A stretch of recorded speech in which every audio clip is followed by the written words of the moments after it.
Hey folks, Kevin here. Well, it's October 22nd, 2023. My plan is to do a little bit of filming a little bit later. Hopefully the rain will let up some. I mean, it's let up. It's been really wet and drizzly here yesterday and today. So today's video will be basically day 6 of working in the 3rd Food Force. So that's actually part of the 2nd Food Force and 3rd Food Force. I spent a lot of time yesterday moving mud, M&M. And this morning I was thinking about that. Today I got to go and move some more dirt over on the new property, but I call it M&M. And that makes me think back years ago, M&M rounds. One of the things I really miss a lot from my previous career as a veterinarian.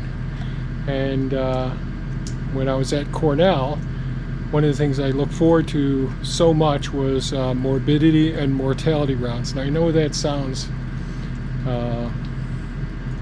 odd that someone would enjoy that, but it was a time where colleagues, faculty, residents, and interns could openly discuss and leave their egos at the door and discuss, challenging cases, what could have been done differently, and how we can improve. And I really miss that so much. That the colleagues working together and troubleshooting, dropping our egos. In medicine, we all have our egos. The more advanced you get, the more status you have in your career. It can affect you and all. But morbidity and mortality rounds were one of the things that I do miss a lot. I miss a lot of the working in the hospital where you have people who are really interested in learning, acquiring skills, the knowledge base, the intellectual capacities and the experiential capacities, really expanding both of those areas. And in a hospital setting where you have a great group of people like we had at Cornell, that was really an amazing place. So I do miss that. But M&M now means moving more earth, or unfortunately mud, as it will be. I'm not one that loves, and what I'm doing is I'm killing time while the Hulk warms up here a little bit. It's really very cold and very damp. Last couple of days I'm real achy. Some of the stuff's pretty heavy, and I'll show you some. Hopefully, if the day cooperates and the rain stops for 20 minutes or 30 minutes, we'll go out and take a look at what I've accomplished so far, which isn't much, but it's a whole day's worth of work yesterday. And yeah, so this is a babble section, I guess. So the Hulk's been running for a few minutes. I'm going to go over to the new property. Recently I posted a video showing where I had planted English oaks and some thornless honey locusts in a row along the property line. Well, there's a section where it gets deeper into the forest where I had brush mowed a lot of small trees and bushes, and you just can't even stick a shovel into the ground there. So I'm going to go put some of the soil that I excavated from the pond, the new pond on the property over there, and fill in some of those low spots, covering up a lot of the shredded stumps and all, so that I can get some more trees planted into that area. So that's what I'm going to go do now. Hopefully I'll be able to come back and show you some more stuff. Otherwise, oh my God, the day got away from me. So here we go.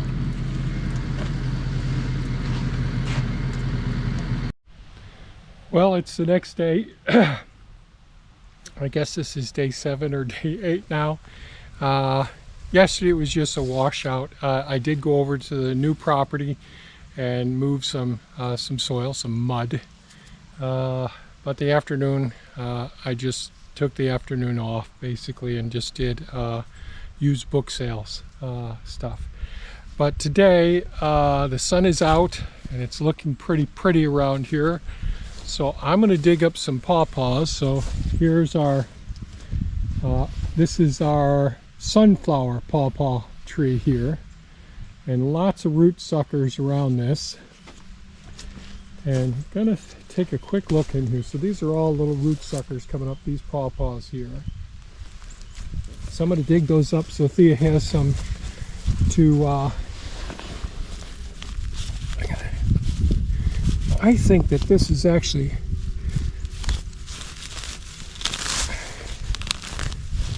soil's just build up over time around here. You know, I don't think that this is a grafted tree.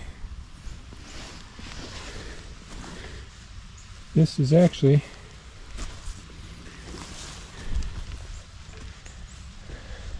so these may all be sunflower ones, and so we already dug up. So here was a cherry tree. That's one I put up in the third food forest already. Here was a this was a honey locust here. This one got topped off by that tree that was here. Here was a persimmons. That's up in the third food forest now as well. But Thea's been transplanting some of the pawpaws here. So here's one right here. Pawpaw right there. That's one of the new ones. And they're all over the place. We got them up front. I'll show you later where they are up front. There's another pawpaw here. Come on, camera. I gotta get used to this gimbal here.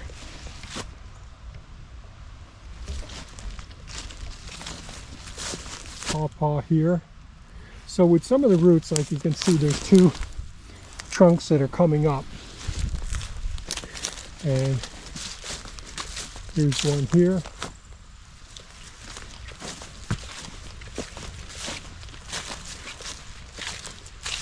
One here.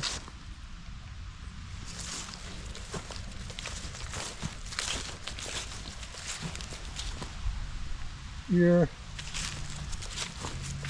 And we just have to see that we do inoculate the roots when we do this with mycorrhizal fungi, which creates a symbiotic relationship.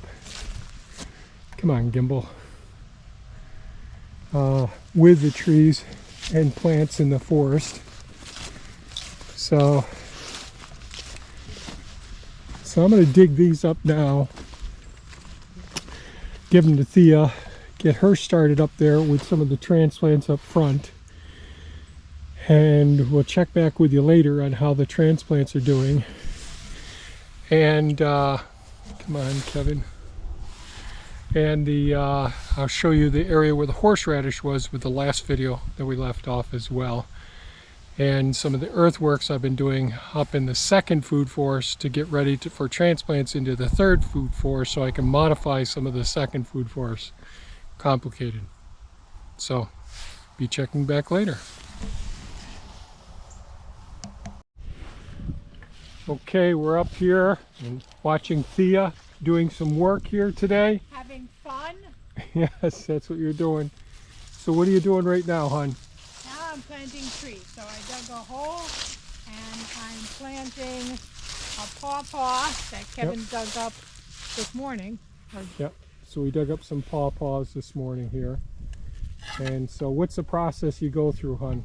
Well, I dig a hole and then I get the mycorrhizal fungi, and when I put the roots in, tuck them all in, I sprinkle a little bit of the mycorrhizal on them.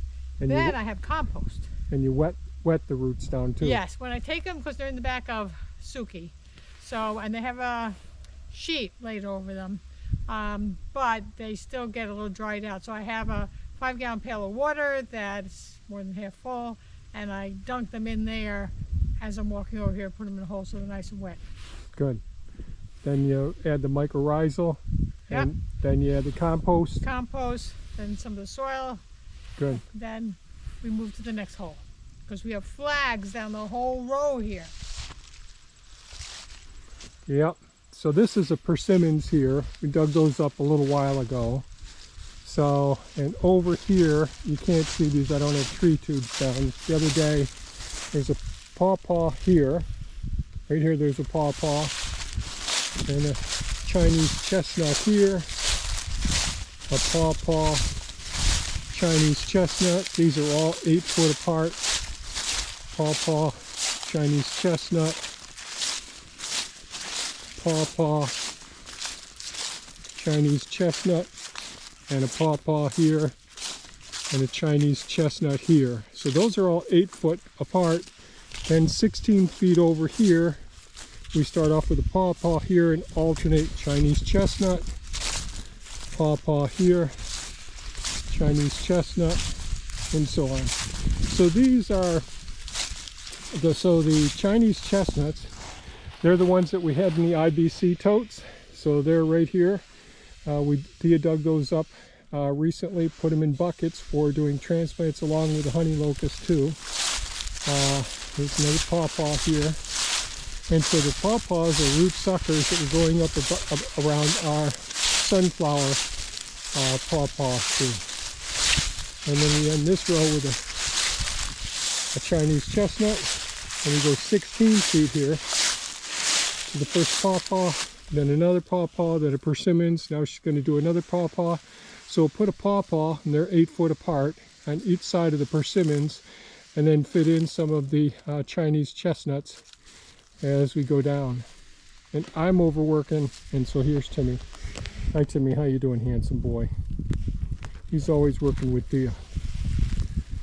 So Thea's got mini me with the compost in it, a small perforated bucket for rocks as we find them in the compost. She's got Suki with her plants in the back. And you cut the bottom leaves off, I forgot to say that. Yeah, so Thea removes all the lower leaves on the pawpaws because they aren't completely dormant yet. And so here are the pawpaws that we dug up.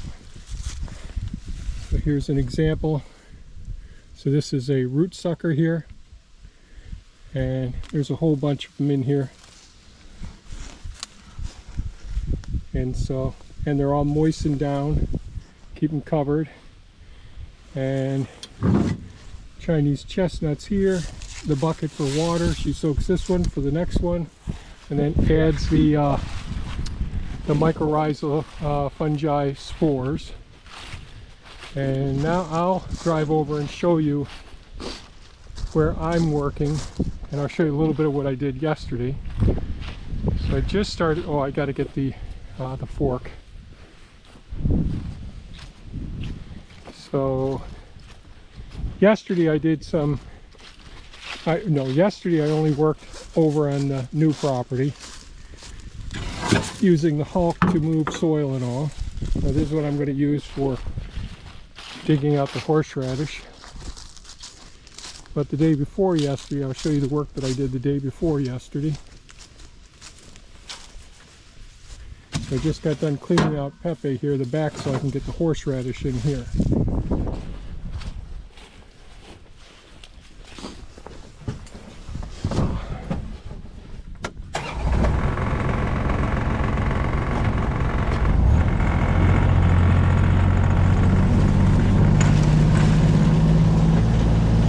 Got to get tree tubes up around all of these new trees so I don't accidentally damage them.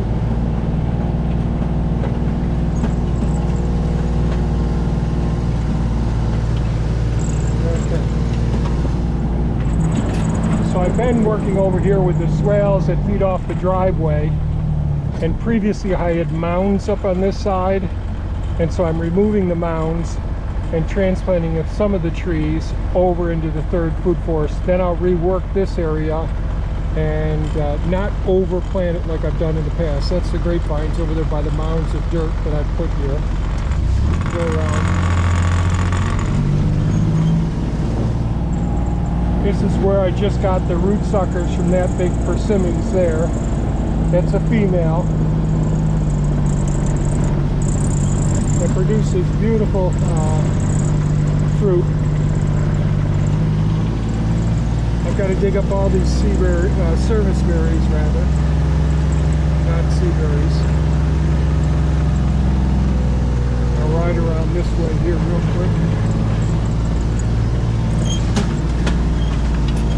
right over there is where the sediment collecting canal is. And the other day, I told you I was going to make a bed for the planting the horseradish. Try and reduce some of the weed burden.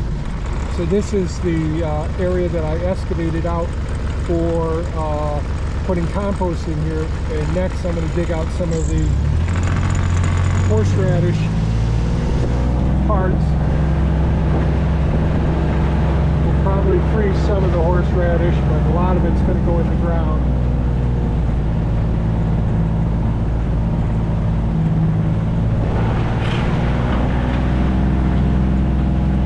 It's all muddy, muddy, muddy here.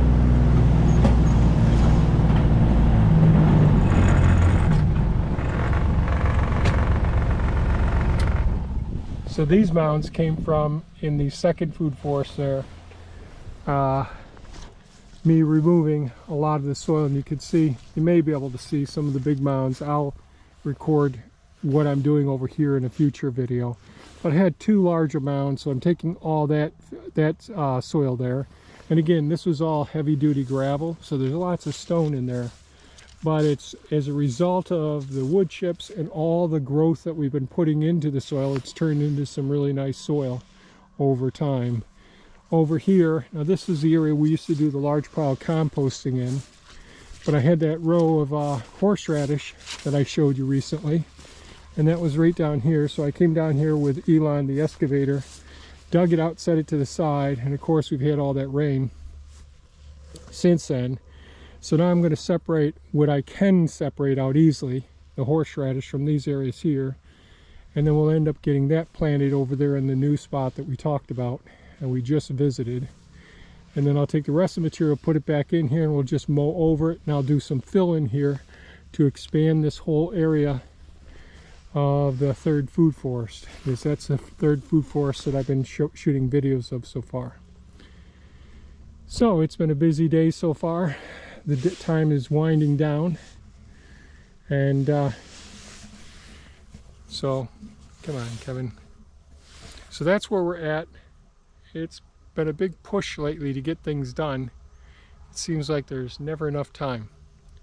So I'm going to dig out some of this horseradish now and separate some of it.